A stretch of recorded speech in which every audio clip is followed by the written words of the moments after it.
बरोबर बरोबर. पूर्वी शिकायचे वेळे झुंजून दिसी गोळांमुळे एकाची या पापामुळे हे दिने सकळ किवी मारू. आणि तुला एवढी किवदाय आहे म्हणले काय? अरे बाबा म्हणले एकट्या रावणाने अपराध केलाय मग त्याच्यासाठी बाकीचे सगळे राक्षस मारायची काय गरज आहे? मग काय केलं तू त्यावेळेस?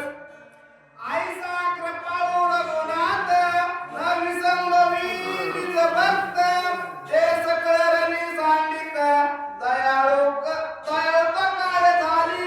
अरे बाबा एवढी दया किवदाय होती ना म्हणले त्याला राक्षसाची किव आली.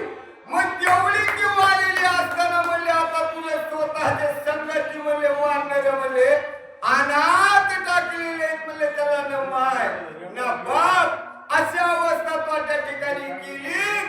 एवढं कार्य करायचं सोडून तू इथं एवढं करून बसला रामा असे भारताला राम समजून मारुती बोलू लागले.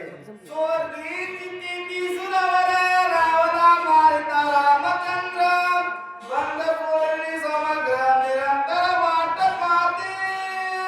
अरे बाबा तेवढंच नाही 33 कोटी देव वाट बघायचे म्हणले बंदीखान्यामध्ये राजा रावणाचे आहेत.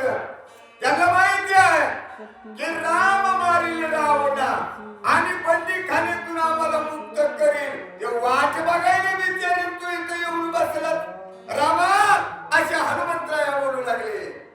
ऋषी वाल्मिकाचे भाष्य अनागत दिसुरस राम मारिन रावणास जपोलास साच करी. तो जन्माच्या अगोदर वाल्मिक ऋषीने रामायण लिहून ठेवलं आणि त्यांना सांगितलं की राम मारीन रावणासी. आणि हे ते वाल्मिक ऋषीची तरी भाषा खरी करून दाखव. आमचं जाऊन सगळं लबाड झालं पण त्या वाल्मिक ऋषीने रामायण लिहिलं म्हणलं एवढं तुझ्या जन्माच्या अगोदर ते तरी खरं करून दाखव. असे हनुमंतराया कुणाला बोलतात? भारताला राम समजून बोलू लागले. प्रतिपाले वेदासी संरक्षणावे पुराणासी नुरंगावे ऋषी वचनासी प्रतिज्ञा ऐसी श्रीरामा. अरे बाबा तेवढंच नाही 6 शास्त्र 18 पुराण तुझं रात्रंदिवस गुण गातेत ना मग ते कसे काय लबाड?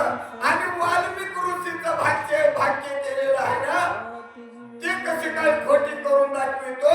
ते खरं करून दाखव असे कोण बोलतात मारुती. ते प्रतिज्ञा साच करी रावणाचे जीवे मारी शरणागताचा कैवारी निज भक्त करी उल्हास. अरे बाबा वाल्मिकाचं भाष्य जे झालेलं आहे ना ते खरं कर. तेवढंच नाही त्यांना हे सांगितलेलं आहे की राम मारील रावणाचे आणि रावणाला मारायचंय. सीतेची सोडवण करायची 33 कोटी देवबंदी खाण्यातले मुक्त करायचे. एवढं करायचं असताना तू ह्या ठिकाणी येऊन लपून बसलास रामा असे मारुती भारताला राम समजून बोलता. अशोक वालिके माधारी अडकली सीता सुंदरी तिसी सोडवणी जड करी अभिषेक करी विभीषणा. अरे बाबा अशोक वनाच्या ठिकाणी सीता सुंदरी अडकलेली आहे.